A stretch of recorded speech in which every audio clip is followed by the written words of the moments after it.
Julia could keep no secrets from her sister, Marisol, no matter how much she might have wished she could. Whether it was that Marisol had a supernatural intuition about her sister, or simply that Julia wore her heart on her sleeve, she could not say. But it was thanks to this that Marisol seemed to notice that something was wrong one day in spring. The sisters had spent a long day working on their family farm. Once the crops were all tended and the animals all seen to, the women sat together before a crackling fire as the setting sun said its last good nights to them through an open window. Julia had been uncharacteristically quiet all day. She had desired it so. Something about being silent made her feel safer, somehow more contained, with less risk of releasing something terrible into the world. As the warm glow of the flames danced on their skin, Marisol spoke. "Julia, my dear," she said, "I am worried about you." Julia felt a chill fall over her. Marisol's words, caring though they were, seemed to her a kind of confrontation. "Worried?" she asked. "Why?" "Come now," Marisol said with a kindly smile. "Can you really think that I do not know my own sister? It is unusual for you to be so quiet as you have been today. It can only mean that there is something on your mind. Please, tell me what it is. I wish to help you." Julia felt a tear wanting to form in her eye and fought it with all she had. "I don't think it's wise, Marisol," she said, meekly. "Wise?" Marisol furrowed her brow in confusion. "Why not?" Julia was silent for a moment, but finally felt compelled to explain. "Because I have seen something that frightens me." A deafening silence overtook the room, disrupted only by the fire's constant crackle. At last, Marisol spoke again. "Sister," she said, "I want you to tell me what you've seen. It will do you good to unburden yourself." Their eyes met. Julia could no longer hold back her tears, allowing them to flow freely. "Marisol," she began, "do you remember the story that grandmother would tell us about the first egg from a white hen?" "Yes," said Marisol. "I remember it well. She always said that if you take the first egg from a white hen and sleep with it under your pillow, that you will see the face of your future husband. Of course, I never believed her." "Nor did I," said Julia, "which is why I thought nothing of putting it to the test. Yesterday morning, as I was taking care of the chickens, I noticed that my little white hen was missing. I searched and searched for her, and at last found her sitting in the coop, protecting a perfectly beautiful egg. It was the first egg she ever laid, Marisol. That night, I placed the egg beneath my pillow, and—" She fell silent again. Marisol leaned forward in her seat. "And?" she prodded. "I had the most terrifying dream," Julia finally admitted.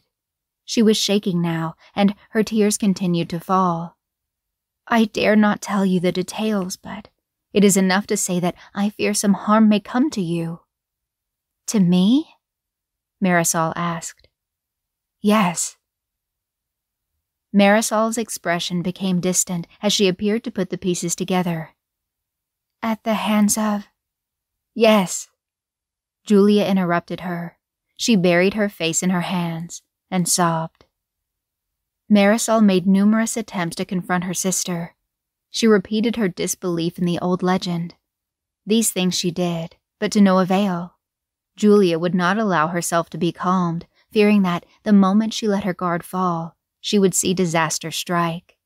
She was so convinced that her dream would become a reality that she could think of only one thing to do: leave the farm and her sister at once, and join the Sisters of St. Dymphna as a novitiate. It was only once Julia was sitting one night in her tiny room at the convent, dressed in her white habit, that she felt any peace. She had begun to think of the white fabric as a means of protection, a kind of shield that covered every inch of her frame. Not only that, but it served to purify her as well, to remove from her the responsibility of causing her own sister's murder. Yes, she was quite sure she had outsmarted whatever demon had decided that she should be the wife of such a brute as she had seen in her dream that night in spring. But the thought still made her shudder. She doubted she could ever forget those dark eyes, or that misshapen head, or those hands which were far too large and murderous. Julia was suddenly pulled from her thoughts by the sound of the convent bell. Strange, she thought. Never before have I known a visitor to come around at this time of night. That night it was Sister Maria's task to mind the door, but Julia could not contain her curiosity. Quietly, she left her room and crept down the hallway toward the top of the stairs. There, she thought, she could peer down into the foyer to see who it was that had come. She was scarcely down the hallway when she heard a blood-curdling screech. It tore the air sharply and died away with a hideous gagging moan. It was Sister Maria. A jolt of fear lit a fire beneath Julia, and she raced to the top of the stairs. There, below her, was the beginning of a nightmare. This time, however, she was wide awake. The convent door was still open. Just inside the foyer stood a massive, hulking figure. He was filthy, covered head to toe in dirt and mud. Everything about him was oversized, but his hand stood out the most. Julia found herself staring down into a familiar pair of eyes, peering out of a malformed, hairless head. It was him, the man from her dream. He had found her. At the man's feet lay the crumpled remains of Sister Maria. The body lay on its stomach, but the face was turned upward, eyes glazed and tongue protruding slightly. Julia looked from the monster to the body and back again.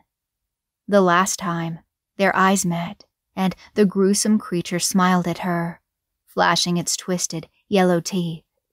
It lurched forward, and Julia ran in terror.